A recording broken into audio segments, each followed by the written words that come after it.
Okay, so we are going to try simplifying higher index radicals. A higher index, if you remember, we talked briefly about this yesterday. When you have this radical symbol, there's a little teeny tiny number out in the front. If that teeny tiny number isn't there, it's always a 2.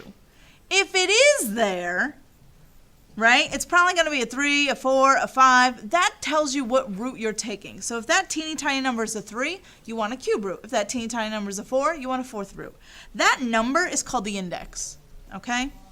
Whatever is underneath the radical sign is called the radicand. So here's what we know. If we remember this from, I don't know, yesterday or from Algebra 1 or whenever you did this. If I ask you to simplify the square root of 20, I don't write a teeny tiny number, and if there isn't a teeny tiny number there, just remember that it's always a 2. This means square root. So we looked in our perfect square column for the largest perfect square that went into 20, and what was it? 4. So this one split up into the square root of 4 times the square root of 5, and then I got 2 root 5. Right? That's old news. Is that okay? All right, now we're going to talk about perfect cubes. So for example, let's try the cube root of 16. Now, here's where things get weird because you're so used to 16 being a perfect square, and you're like, blah, the answer's 4. The answer would be 4 if that was a square root, but this is a cube root. So my perfect cubes are in this list, and I don't see 16 in this list. That means 16 is not a perfect cube. It was a perfect square, but it's not a perfect cube.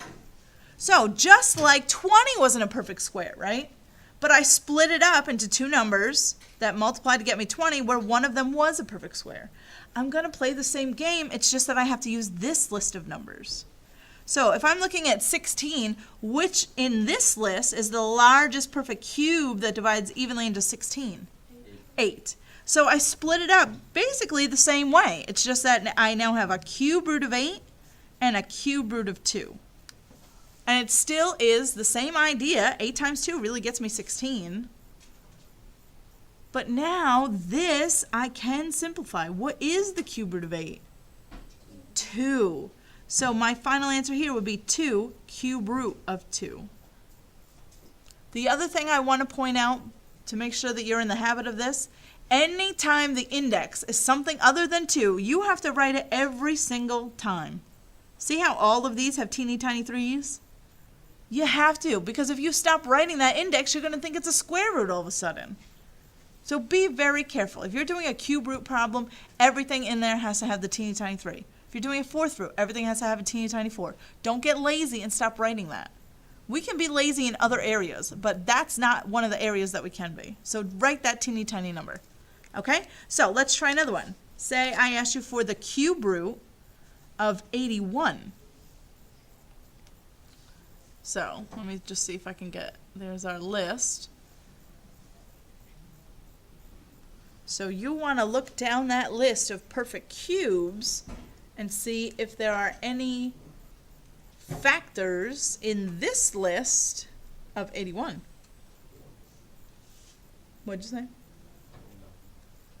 So yeah, 27 divides evenly into 81, right? You want the biggest one. Now, obviously, I can't get, I'm not going to, why are you even bothering me with 125? These are way too big.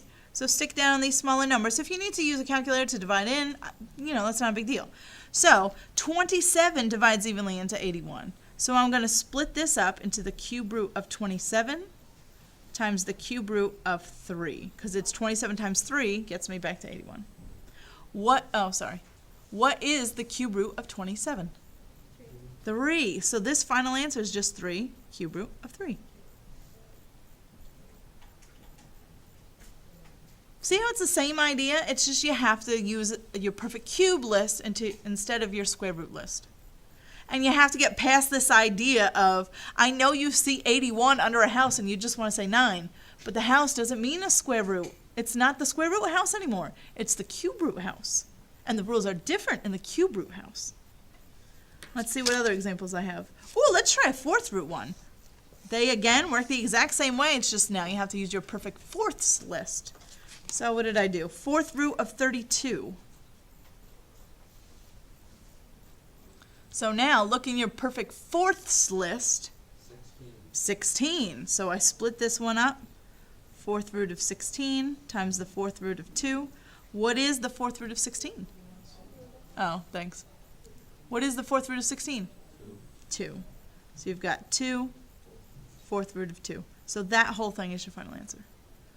One other thing that I want to point out to you. Oh, wait, let's do a fifth root before I move on, because I got a good one.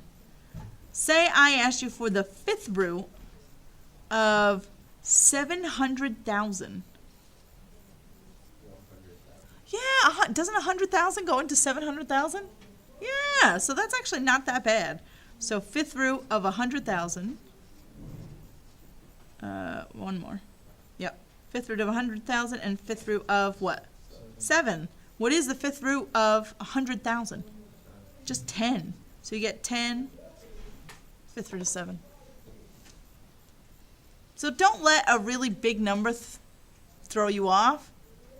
Sometimes, I mean, especially if it's a power of 10, they're not that bad. Okay? All right. Now, the other thing that I wanted to talk to you about.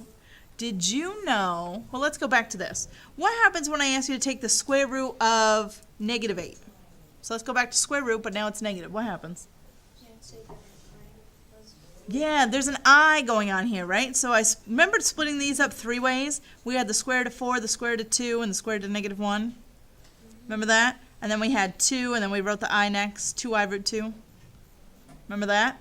Okay, well, let's try the cube root of -8. Cube root. Huh.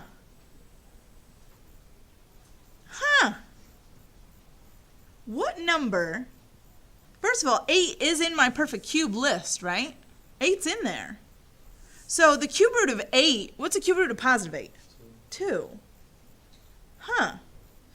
Take a wild guess what the cube root of -8 is. It's -2. There's no i's in this. Because, think for a moment, isn't -2 times -2 times -2, what do you get out? -8. You can take cube roots of negative numbers, and you don't have to deal with imaginary numbers at all. You can take a cube root of a negative number. You just did it. So the cube root of -8 is just -2. There's nothing weird going on here. Right? -2 times -2 times -2 really is -8. So the cube root of -8 really is just -2. Does that make sense? So you can have a negative number inside when it's on cube. Or when it's if it's any odd index. If you want to take, so for example, let's do the fifth root of -32. Fifth root of -32. Well, first just start with the positive fifth root of 32. What would that be? You want what number to the fifth power gets you 2?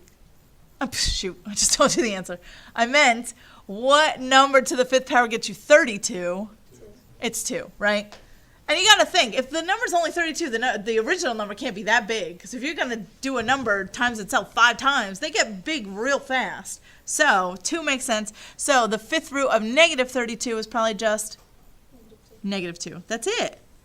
So don't get nervous if you have a negative under an index that's odd. They come out just fine. Okay? Now, let's end this video and do one with the variables.